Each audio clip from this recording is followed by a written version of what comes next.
Before diving into this incredible story, consider subscribing to the channel and hitting the bell. Every story here has something to say, and you won't want to miss a single one. In the heart of Manhattan, the Hotel Grand Astoria stood as a symbol of luxury and prestige. The marble columns, glittering chandeliers, and the subtle scent of precious wood evoked power and sophistication. In this glittering setting, Veronica Hartley, director for 10 years, reigned with unquestioned authority. She had an eye for detail and uncompromising standards, but behind her polite smile hid a discreet, carefully controlled prejudice. That morning, a young black man named Malcolm Davis walked through the hotel doors for an interview. His impressive resume reflected his distinguished careers in Miami and Boston, but he didn't yet know that the color of his skin would influence Veronica's view. As he walked through the lobby, each footstep echoed on the polished marble floor.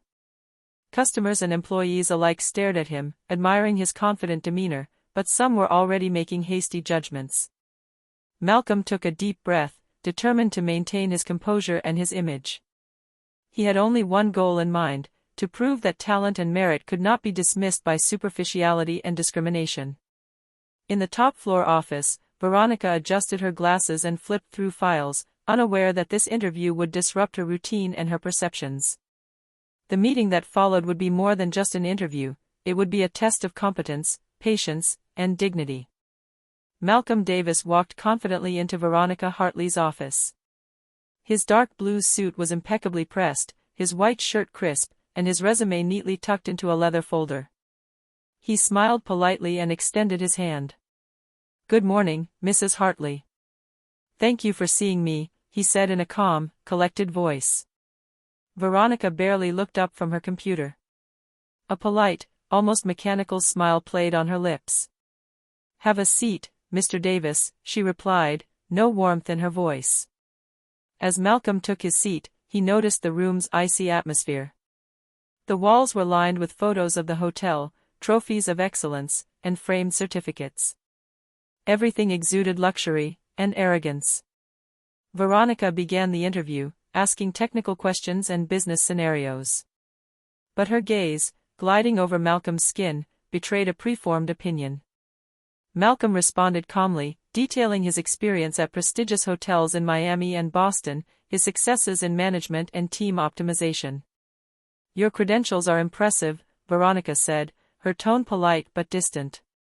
"Yet I'm afraid your profile isn't exactly a good fit for our current needs." Malcolm kept his smile, showing no sign of disappointment. He knew this rejection wasn't based on his abilities. "Thank you for your candor, Mrs. Hartley," he replied.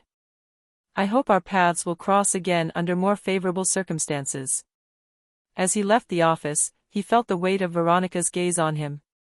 She picked up her pen again, almost satisfied that she had avoided what she considered a risk.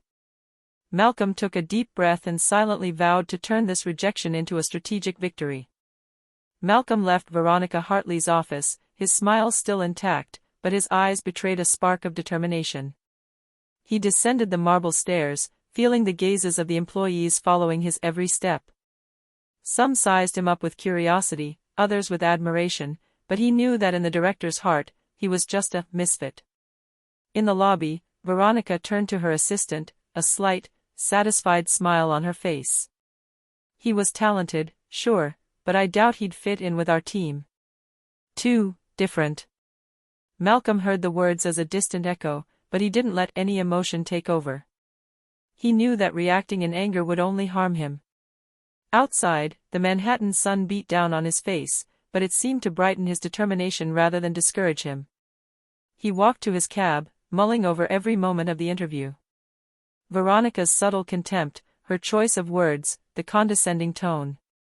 It had all been a silent lesson about the world he lived in. But instead of letting it get him down, Malcolm felt his inner strength grow.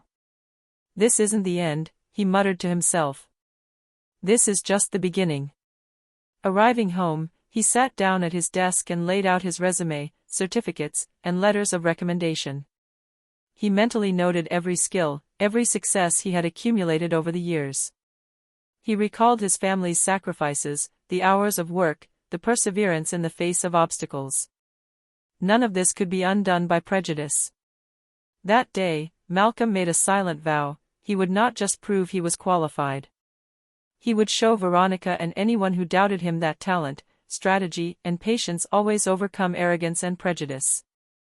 That evening, Malcolm settled into his simple but elegant Manhattan apartment. The view of the illuminated skyscrapers reminded him that every success was built on perseverance, not luck. He reflected on his journey, the challenges he had faced since his childhood in Chicago. Born in a modest neighborhood, Malcolm grew up surrounded by financial constraints and stereotypes that constantly tried to limit his ambitions. His father, a disciplined military man, taught him rigor and respect, while his mother, a devoted nurse, instilled in him the importance of dignity and patience. Each trial forged his resilience and strategic sense. He remembered all the prestigious hotels he'd worked at, rising through the ranks despite skeptical glances and whispers of injustice. He remembered the colleagues who doubted him, the clients who judged him before even knowing his talent, and the superiors who favored the comfort of their prejudices over real competence. Malcolm placed his hands on his desk and whispered, "They think I'm vulnerable, that a simple rejection can make me bend. But they don't decide my worth." He stood up and walked slowly to the window, watching the city lights stretch as far as the eye could see. An idea was beginning to form in his mind. He would not be content to suffer injustice. He had coped with intelligence, discretion, and strategy. He made a firm decision: he would contact an influential ally, someone capable of making the truth resonate without being intimidated by prestige or power. But to do this, he had to remain discreet, not revealing his true identity until the time was right. In the silence of his apartment, Malcolm mentally sketched out his plan. Every detail counted: timing, stealth, preparation. He knew that one rash move could destroy all his chances. But if everything was perfectly orchestrated, the revenge wouldn't just be personal, it would be a public lesson on talent, dignity, and respect. Malcolm knew that patience was his most valuable asset. For his plan to work, he had to strike where Veronica would never expect it, in the public sphere, but with subtlety and credibility. He contacted Samantha Green, a journalist renowned for her investigations into social justice and discrimination in prestigious companies. Samantha had already exposed several cases of prejudice in the business and hospitality worlds, and her pen was feared for its precision and apparent neutrality. When they met in a discreet Brooklyn coffee shop, Malcolm kept his identity secret. He spoke of the experience of a brilliant applicant rejected for superficial and discriminatory reasons. "I want this story to be told, but I can't reveal my identity yet," he explained calmly. "The point is to show that decisions are sometimes based on superficial judgments rather than actual skills."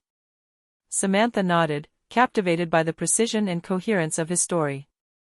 "You want me to publish an article on discrimination in hotel recruitment, but keep the candidate's anonymity?" she asked. "Exactly," Malcolm replied. "The article must reach the public, expose the injustice, but I will retain control over the timing of my revelation." Samantha nodded, mentally noting every detail, knowing she had a story that could shake up the New York hotel industry. As he left the cafe, Malcolm felt a flicker of anticipation. The article would be published in the coming weeks, sparking curiosity about the discriminatory practices of some hotels. Veronica, if she read it, would have no idea, but the storm was coming, and she couldn't ignore it. In the quiet of his apartment, Malcolm outlined his next steps. He would return to New York, but this time with a role and identity that would force her to respect it, while maintaining the advantage of surprise. Every move would be calculated, every encounter meticulously prepared. The revenge would not be brutal, it would be strategic, elegant, and unforgettable. A few weeks later, Malcolm Davis returned to New York, but under a carefully constructed identity. He was no longer the rejected candidate, he was now Malcolm Davis, strategic consultant for the country's most prestigious hotel chain. His recent successes in managing hotels in Miami and Boston had strengthened his reputation, and his imposing aura left no one indifferent. The Grand Astoria Hotel seemed larger, more intimidating than ever. Malcolm walked through the main entrance, greeted the staff politely, and surveyed the lobby strategically. Everything had to go perfectly. His goal: to approach Veronica Hartley without her suspecting who he really was. He asked the director's assistant, Hello, I would like to meet with Ms. Hartley to discuss a strategic collaboration. The assistant raised an eyebrow, intrigued by Malcolm's confidence. All right, I'll check her schedule. After a few minutes, she nodded. She'll see you in half an hour. As he waited in the lobby, Malcolm noted every detail, the placement of furniture, the way Veronica addressed the employees, the customers she greeted. All of this would give him an advantage in the upcoming conversation. When he was finally led into Veronica's office, he entered with quiet confidence. Veronica looked up, slightly intrigued by the elegant, self-assured man. She couldn't remember his exact face, but something about his bearing aroused a strange feeling, a mixture of curiosity and unease that she didn't understand. Malcolm smiled and extended his hand. Good morning, Mrs. Hartley. Thank you for seeing me. Veronica responded with a polite smile, but her mind was already racing to assess this new consultant. Have a seat, Mr. Davis. Malcolm Davis, he replied calmly, settling in. As Veronica listened to him recount his plans and accomplishments, a sense of unease began to set in. This man seemed too prepared, too sure of himself, and yet, she didn't know why he reminded her of something. Malcolm, for his part, savored every moment. Every word, every gesture, every polite smile brought the truth closer. He knew he had Veronica in a web of suspense she couldn't unravel. Malcolm sat in Veronica's office with a calm and confident posture. His gaze, sharp but polite, scanned the room with precision. Veronica, for her part, watched every move, trying to gauge the man who had just entered her territory. I've reviewed your facilities and have some suggestions for optimizing your chain, Malcolm began, his voice firm but gentle. These are strategies that have already proven successful at other prestigious hotels across the country. Veronica frowned slightly, intrigued despite herself. Go on, she said, her tone neutral but curious. Malcolm unfolded his ideas with impeccable clarity and logic. He discussed personnel management, customer experience, cost optimization, and innovative marketing. Every word, every example, was carefully chosen to demonstrate his expertise and undeniable value. Veronica found herself feeling a growing unease. This man seemed to know everything, to anticipate every objection, every question she might have. She didn't understand why she felt so unsettled. You certainly have a lot of experience, she admitted, slightly hesitant. But why come here specifically? Malcolm gave a small smile. Because I believe your hotel can reach even greater heights. But it takes fresh ideas and an objective perspective. As he spoke, Veronica sensed a strange familiarity in his demeanor. Every gesture, every nuance in his voice, aroused a confused feeling she couldn't quite place. She forced herself to stay focused on her notes, but her mind was beginning to wander. Malcolm, on the other hand, was savoring every moment. The subtle tension in the room was exactly what he wanted to create. Veronica was smart, capable, but this quiet unease was the perfect prelude to the revelation that was about to follow. He knew he was close to the time when he could reveal one's true identity, the one Veronica thought she had rejected and forgotten. Everything had to be perfectly orchestrated. As Veronica was about to decline some of Malcolm's offers, he stopped for a moment, looked at her calmly, and gave a small smile. You already know me, Veronica, he said, his voice calm but confident. Veronica narrowed her eyes in confusion. I don't think so. She stammered, her tone betraying sudden concern. Malcolm leaned forward slightly, his smile widening subtly. I am Malcolm Davis, the candidate you rejected a few weeks ago. Veronica's blood ran cold. Her face paled, and her hands trembled slightly on the desk. She felt dizzy, unable to hide the guilt and shame that washed over her. Every word Malcolm said echoed through the room like her own prejudice. It's you, she whispered, the words almost catching in her throat. But I don't. Malcolm let her search for words, his calm contrasting with Veronica's quiet panic. Yes, it's me. And I believe you now remember the interview you granted me, and why you refused me. Veronica looked away, unable to meet Malcolm's gaze. The pride that had characterized her for years had crumbled in a matter of seconds. She understood that her judgment had been based entirely on superficial prejudices, and the truth hit her with an intensity she had never known. Malcolm, meanwhile, remained impeccable, calm, and dignified. He knew that the time had come when strategy, patience, and self-control would trump arrogance and injustice. Veronica, confronted with the truth, was now at his mercy, but in a way that would leave him with the choice of changing or suffering the consequences of his mistake. The office fell silent, filled with tension. Veronica, pale and motionless, knew she would never forget this revelation. The silence that followed Malcolm's revelation hung heavy in the office. Veronica, her hands clenched on the wood of the desk, struggled to catch her breath. The color of her face betrayed her shame. She had never been so directly confronted with her own prejudice. Malcolm finally broke the silence, calmly, with a calm but firm voice. Veronica, your decision was not based on my skills or experience. It was motivated by superficial judgment.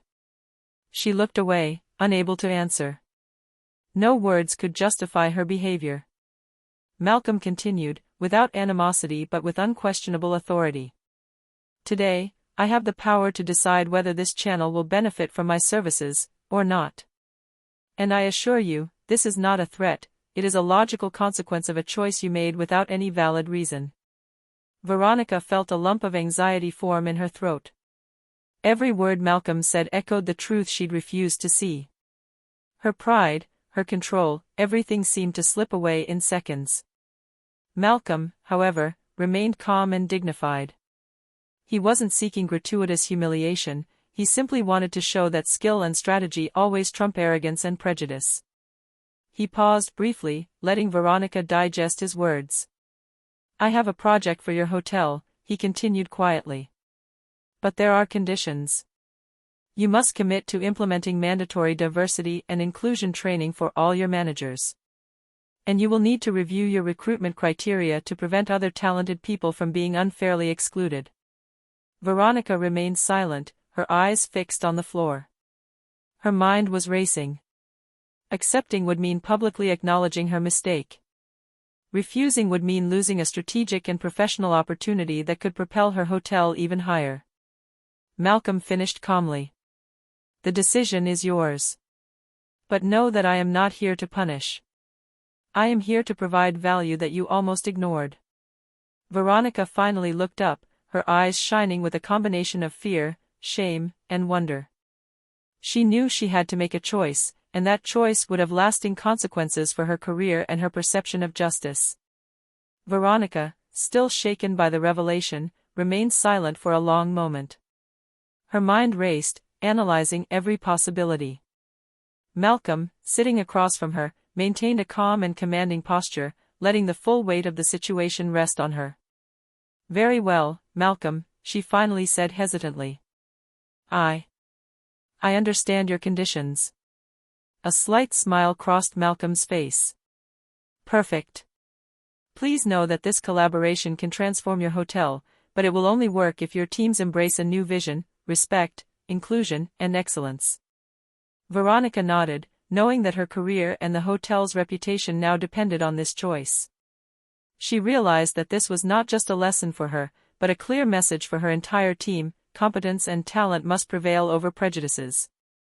In the weeks that followed, Malcolm implemented his strategic plan. Every department was reviewed, optimized, and prepared for a new management approach. He personally oversaw the implementation of diversity and inclusion training, guiding the hotel to a standard of excellence never before achieved.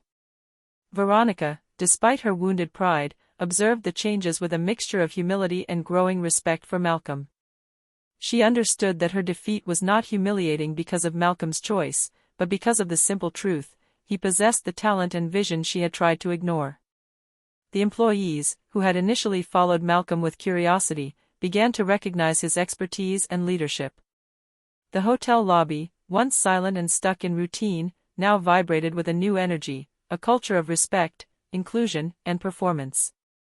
Malcolm, his dignity intact, observed every detail, satisfied to see that his plan had worked not out of revenge, but out of intelligence and strategy.